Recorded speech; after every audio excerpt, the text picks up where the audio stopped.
come up with something to determine what happened to you. Okay. Right. All right. So that's why we say, no, you were not born this way. You chose to do it this way. Instead of us studying the statistics, studying and polling other gay people to find out what they all say, what they all think. We just come up to this say, well, no, God says he hated, so this is what you are. You chose to be that way. All right. I never work that way. I hate working that way. I like to read the secular understanding as well as Christian periodicals, okay? Because we have some very well-educated Christian men out there and women. So there's something happened to you, or did there, meaning an attack, a rape, or you don't have to. Totally. Right. I'm going to be totally frank with you. Yeah. I came from a very large family, and my mother was always trying to make a living. So a lot of things happened to me as a child that should not have happened. I see. From molestation to incest, et cetera, et cetera. Did that curtail my desire to be loved by a man? No, it did not, because I've been married twice to a man. Sure. Okay. What it did do, unfortunately, which I now know, is open up the door to all kind of sexual things, which means I'm that chick that'll try everything once. Okay. So you're not gay, you're trisexual. No, I'm not in look, not anymore. Not anymore. But just getting to the gay part. And so that's basically what happened.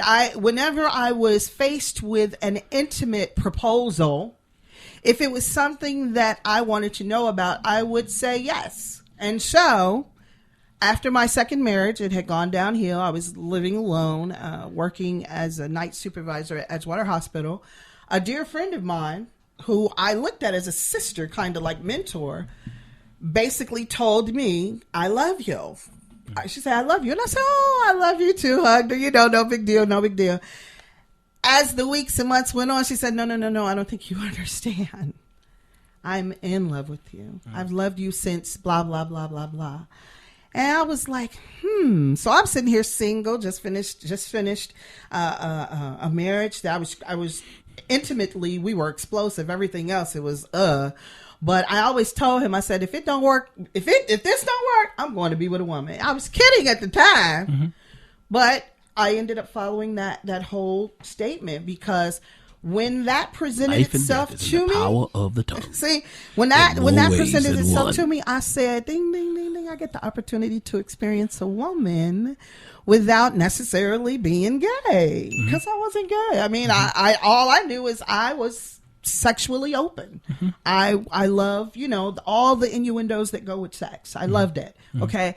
And so we took our time. It was a slow dance, baby. We danced slowly, and then I went down for the dip, and I was stuck. No, now, the smallest part of our relationship. What got dipped? And look, baby, and let me just tell you, we had an 18-year strong relationship after that. Wow. However, the sex part of it was fantastic, but it was just a very small part of what we had. We had family, we had love and understanding, we had camaraderie. I mean, we had all those things that make relationships healthy. We respected one another, we understood one another, we communicated openly, we were truthful with one another. And what a lot of people don't understand is when people are gay and they're in a gay relationship, it's the screwing part is the least of what they are. I see. You know what I mean? But of course, if you don't experience it, you won't know it. Absolutely. No, and that's and I appreciate your candor, your openness, because it's something that we need to know.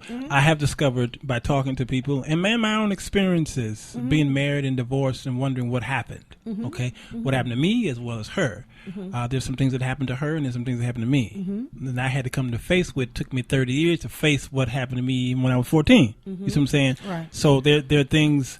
We are the way we are now because what happened to us. All right. So I need to know this. Now, everybody don't have your story. Absolutely. There's some gay people who, they were molested, but there are others who just decided, I'm going to try something.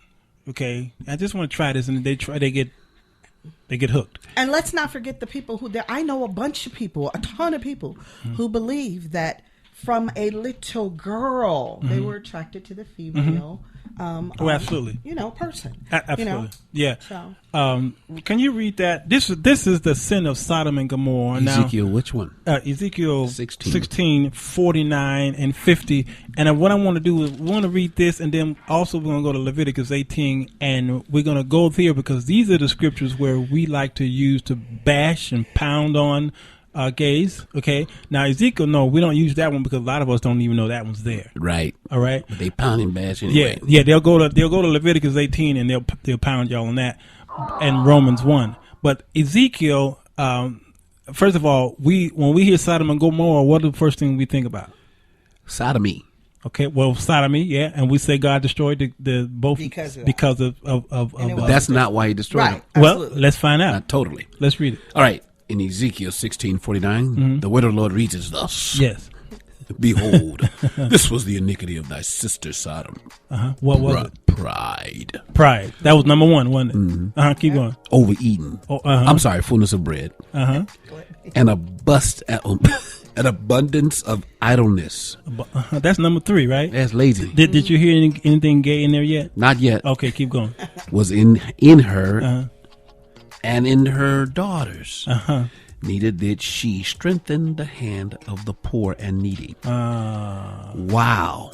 Yeah. You see and they were not, haughty and committed abomination before me. Therefore, I took them away as I saw good. That was last. That sounds like a church I know. Yes. Yeah, absolutely. Good Lord, I'm repenting, Jesus. So I'm doing, again, this is an educational show. We can't keep pounding on this same thing and not reading it for ourselves. But that's what we do. Yes. We take a scripture and we think it means one thing instead of getting the true meaning of it. Sure. And we run with it. That's what people do. Now, I'm not taking sides, meaning God is now going to start supporting homosexuality. No.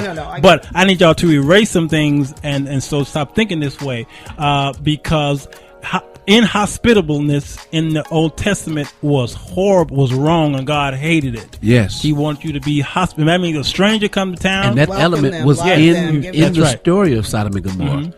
Because they wanted these angels. That's right. But they didn't want them to be hospitable. That's it. They wanted them to be braggadocious. Nasty, haughty. Naughty. Absolutely. Yes. All right, we're going to continue with this. We're going to pay a bill and come right back. All right, this is the Sir Walter Jones Show.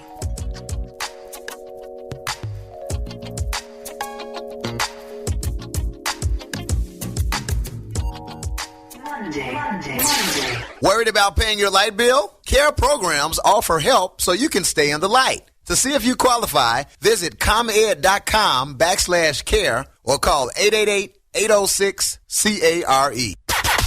Broadcasting all over the world at urbanbroadcastmedia.com, delivering love and inspiration 24/7. This is UBM Praise. Worried about paying your light bill? CARE programs offer help so you can stay in the light. To see if you qualify, visit comed.com/care or call 888-806-CARE. ComEd presents the power of staying in the light. Having trouble juggling all your bills? Are you worried about the lights getting turned off? ComEd Care programs can help you keep the lights on. Care programs offer help to those facing financial hardships. All inquiries are confidential. To see if you qualify, visit comed.com/care or call 1-888-806-CARE. ComEd, powering lives. Grant amounts may vary while funds are available. When people talk about homosexuality, they often ask, is it a choice? I heard it is. Hello, what's your name? Christian. Well, Christian, let's see what the latest science has to say. Oh, that. To help us, here are two gay people, George and Martha. Before we can answer, is it a choice, we must first determine what it means to be gay. How do you know you're a homosexual? The same way you know that you're straight.